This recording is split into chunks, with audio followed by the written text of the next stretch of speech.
In a small pub in the west of Ireland, a local trad group are playing well into the night. This is a tradition that has been handed down through the generations and is still as strong as ever in Ireland. A few tunes, a pint of Guinness, and chatting with some friends. But while some traditions are being kept alive, the tide has been turning when it comes to other elements of Irish society. I would consider myself a Catholic, but I don't practice it. I don't have time. So I feel like I find things more important in life. So I would consider myself agnostic. Fundamentally, it's probably the scandals that the Catholic Church has been involved in. Eve, did you grow up Catholic? I did. Do you practice religion today? No.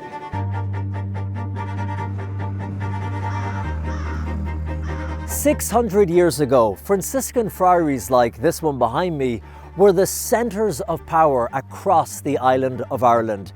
And as the centuries went on, the Catholic Church became part of the very fabric of life in Ireland. Ireland was known as one of the most Catholic countries in the world. But today, the Church in Ireland faces a very different type of reality.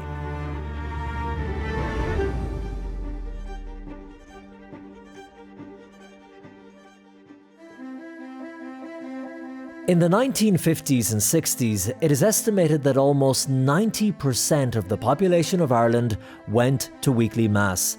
There was rarely an event or social gathering that didn't have a religious element. However, in 2021, a survey conducted by the Association of Catholic Priests found that only about 30% of Irish Catholics attend Mass on a weekly basis. But still, the latest census figures recorded that 78% of the population still identify as Catholic. To explore this, I went to County Monaghan and sat down with Father Owen Gorman. So why do you think it is that 78% of the population here claim to be Catholic, but when it comes to practicing, they don't? Why do they still identify as Catholic? Yeah, I think the research in this indicates that Irish people are now identifying with or living Catholicism in a different way. I suppose the older generation would have looked at being a Catholic as a person who they would have went to Mass, they would have went to confession quite regularly, they would have been to the local parish novena, so it tended to be very focused on church rituals or prayer and of sacraments.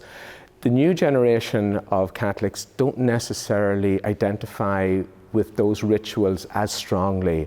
But what they do identify with is living Catholicism in terms of social justice or social inclusion or just having a kind of a charity towards neighbour. So the markers almost have changed? Yes, they have, yeah.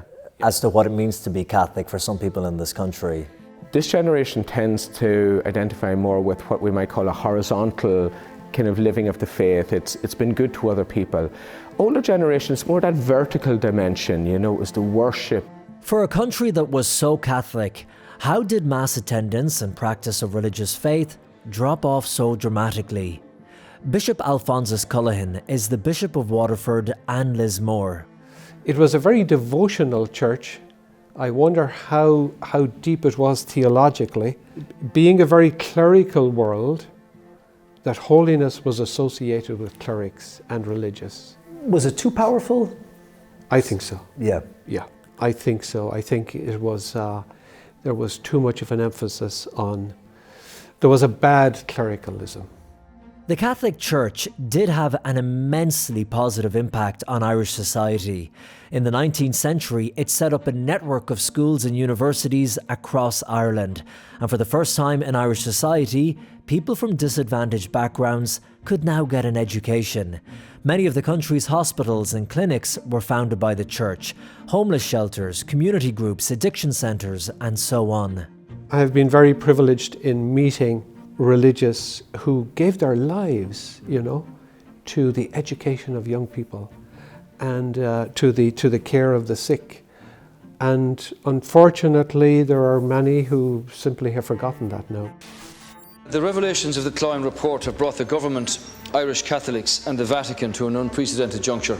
Forgotten or ignored because of anger after the so many stories broke of sexual abuse and cover-ups within the Catholic Church in Ireland. The stories that emerged were devastating. It just destroyed the trust that people had in their priests and in their bishops. And, when you lose trust, it's very difficult just to get that to be regained. One priest said to me he no longer feels as if he has the authority to preach on moral matters anymore, because there was a lack of morality among certain priests who did criminal acts with children. And when we talk about the abuse scandals that happened across Ireland, do you think the church did a good job in responding to that and helping the victims? I think, Colm, that the church was slow in responding. We have learnt so much in the meantime. I think that now we really have a much, much more secure and safe place for children and for vulnerable adults. The sexual abuse crisis is a big part of the decline, but the numbers of young people practicing their faith had been declining before that. Growing up in a smaller county, like I'm from Monaghan, there's such a lack of community. In Dublin, the capital, I meet Ava and Maria, two members of Youth 2000, a community of young believers who organise retreats, talks and religious events. What is it, do you think, that is stopping so many young people from going to Mass and to church? To be honest, I don't know.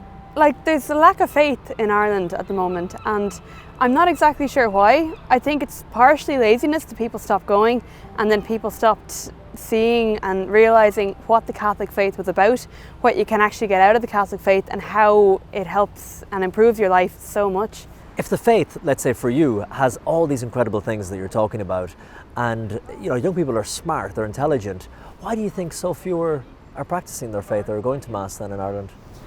I think they're misinformed. I think our shepherds, our priests are not preaching the truth.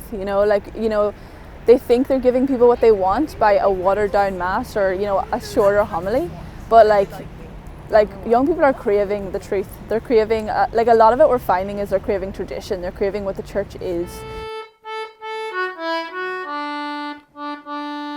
Christ be near but either hand, Christ behind before me stand. In rural parts of Ireland, there are still pockets of strong faith, like here in the parish of Mullahoran in County Cavan, where local school children are preparing for their confirmation. Christ be in my heart and mind, Christ within my soul enshrined, Christ control my wayward heart, Christ abide and near depart. In Anna agus an Vic, agus an Spirit Nave, Amen. Father PJ Hughes is the local priest. This is a country parish, and it has two churches, two fine churches. And this is a farming area? Oh, mostly farming, yeah. Farming is the biggest thing here, I suppose. Father PJ remembers growing up in that Catholic Ireland, where faith was so central. When I was growing up, we said the rosary every night. It was part and parcel of our life. It was the backbone of our life, our faith. This is a St. Patrick's Day like no other. In 2020, when COVID struck Ireland, the Irish government released health guidelines which ordered that all non-essential businesses and activities should close. Catholic churches were among those labelled non-essential, and in total were closed for 9 months. Father PJ made headlines when he refused to see churches as non-essential, and so refused to close his doors. We are called to worship God. That's the first commandment, to love the Lord your God with all your heart and your soul. God is essential. Did you have any support from within the Catholic Church here in Ireland? There was maybe 3 priests who wrote to me. From the bishops or anything? No, there was no support from that side. They were just saying that we had to obey the guidelines from the government. We were encouraged to close the church, and that's it. Father PJ received huge support from the public, But the lack of fight to have the churches kept open from the bishops is something that some say reflects a bigger problem in the hierarchy of the church in Ireland. The energy is in low supply, and the reason is that we live in a church in Ireland where a lot of the priests now are elderly priests. They put in huge amount of service. We're in a sense an old army, you know, we're an old army. You need youthful vigour in order to launch new evangelizations, new projects and all of that. We're probably more a church better at maintaining things as they are, a church of maintenance, rather than a church of mission. In years gone by, Ireland was once known for sending young missionary priests and nuns across Africa and all over the world. But today, the average age of a priest in Ireland is 70. And to try and combat this, missionary priests have been coming from places like Africa and India. It's not going to be the whole solution to the problem, because every local church has to bear the fruit of religious vocations. Part of the reason of that is undoubtedly the decline of faith within families. There are beacons of hope for the church in Ireland, with small initiatives being established in various parts of the country, focusing on young people who are already in their faith. The Holy Family Mission in County Waterford is one of them. This is Holy Family Mission. This is a place that was founded 7 years ago for young Catholics. And it's just a place where like young Catholics between the ages of 18 and 30 who are in the faith come and I suppose produce a generation of young people to lead the renewal of the church, and who are really just grounded in what the church believes. They basically take a gap year for God. A gap year for God. The idea is that young people come for personal and spiritual formation, with daily rosary, mass, and a space for them to learn more about their faith. As a young Catholic in Ireland today, Michael, how do you feel about the state of your faith, the Catholic Church in Ireland? I am actually really hopeful. And I'm not just saying that, I am really hopeful, because I believe that we are few in number, like the Catholics, solidly in the faith, particularly young Catholics. And I think when you look, into stories from the Bible, you see how God uses just a remnant, a small number of people, to actually spearhead this renewal of faith, or to convert a whole town or village, So he works from a few the whole time. Them in a basement, and the only way in was a trapdoor which was under the table. Here at the Holy Family Mission House, there are people from all over Ireland, but also abroad as well, like Teresa Janis from the USA. So as an outsider looking in, as if it were, when you're talking to other young Irish Catholics, what sense do you get from them? It's been interesting, because a lot of people talk about the church in Ireland as being really dead. But it's interesting because I've found that there are actually a lot of pockets of very vibrant faith. I've actually found a ton of people who are super on fire for the Lord, but they're going to be kind of few and far between. Few and far between. That is what most young Catholics in Ireland now accept as how their community will be spread out. What do you think is going to be the future of the Catholic Church in Ireland?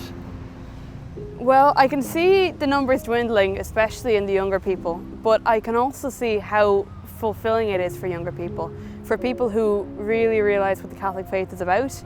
So it's kind of hard to know what'll happen. So I think there's going to be little bonfires. When I envision it, I see a map of Ireland, and I see, rather than a whole country set aflame, I see little bonfires all around the place, and in those areas people are strong. This class is going to make their confirmation this year. Well, where do you see hope when you look to the future of the Catholic Church in Ireland? Eternal life is our hope. As we get older, as people get older, they become more in tune with that, and they see that no matter how hard I try to make a life for myself, without God, there is no life.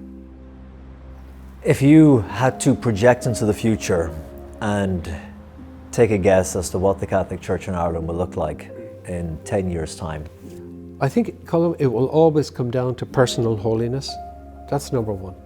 Am I an authentic disciple of Jesus Christ? Things then flow from that. But I think it will be more authentic, and in a way it will be beginning again, starting again. There is a hole in the human heart which only God can fill. No matter what happens, Christ is the answer. He is the way, the truth, and the life. And the human heart will search here, there, and everywhere for meaning, but it will always come back to Him.